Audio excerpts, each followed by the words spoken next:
పిఠాపురం నియోజకవర్గ బీసీ నాయకులు నక్కా బద్రీ యాదవ్ నేతృత్వంలో పలువురు బీసీ నేతలు జనసేన పార్టీ ప్రధాన కార్యదర్శి రామ్ తాలూరితో సమావేశమయ్యారు.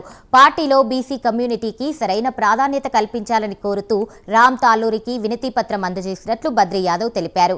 అందుకు ఆయన సానుకూలంగా స్పందించారని బద్రీ యాదవ్ అన్నారు. 3 మండలాల్లో ఏదో ఒక చోట బీసీలకు అవకాశం కల్పిస్తామని చెప్పినట్లు బద్రీ యాదవ్ తెలిపారు. మరిన్ని సమస్యలపై జనసేన అధినేత పవన్ కళ్యాణ్ చర్చించి దానిపై చర్యలు తీసుకుంటామని చెప్పినట్లు వెల్లడించారు.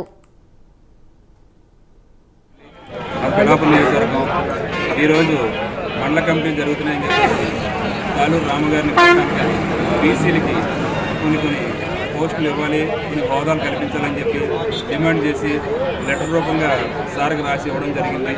అలాగే మాతో 2 గంటల సేపు ఆయన ఛాంబర్లో డిస్కషన్ చేసి మీకు కొన్ని ఇలా చేస్తానని చెప్పి కొన్ని హామీలు ఇచ్చారు. ఇంకా మిగతాయి కూడా పవన్ కళ్యాణ్ గారు దృష్టి పెట్టి అవి కూడా మాట్లాడి మీకు అనుకూలంగా చేస్తానని మాకు ఆయన మాట ఇవ్వడం జరిగింది. నిజంగా మాకు చాలా హ్యాపీగా ఉంది. చాలా బాగా రిసీవ్ చేసుకున్నారు. కొన్ని నెరవేర్చడం కూడా జరిగింది. కొన్ని హామీలు కూడా ఇచ్చారు. అవి రేపు ఎల్లుండి కానీ అనౌన్స్ చేస్తారు. కొన్ని అయితే ఎల్లుంటే నెరవేర్స్తానని చెప్పారు. మిగతా మీ డిమాండ్లు సార్తో మాట్లాడి కొంత టైం ఇవ్వండి, చర్చించి మీకు అవి కూడా చెప్తాము. మ్యాక్సిమం అవి కూడా అవిలాగే మేము మాట్లాడతాం. కొంచెం టైం ఇవ్వమని చెప్పి అడిగారు.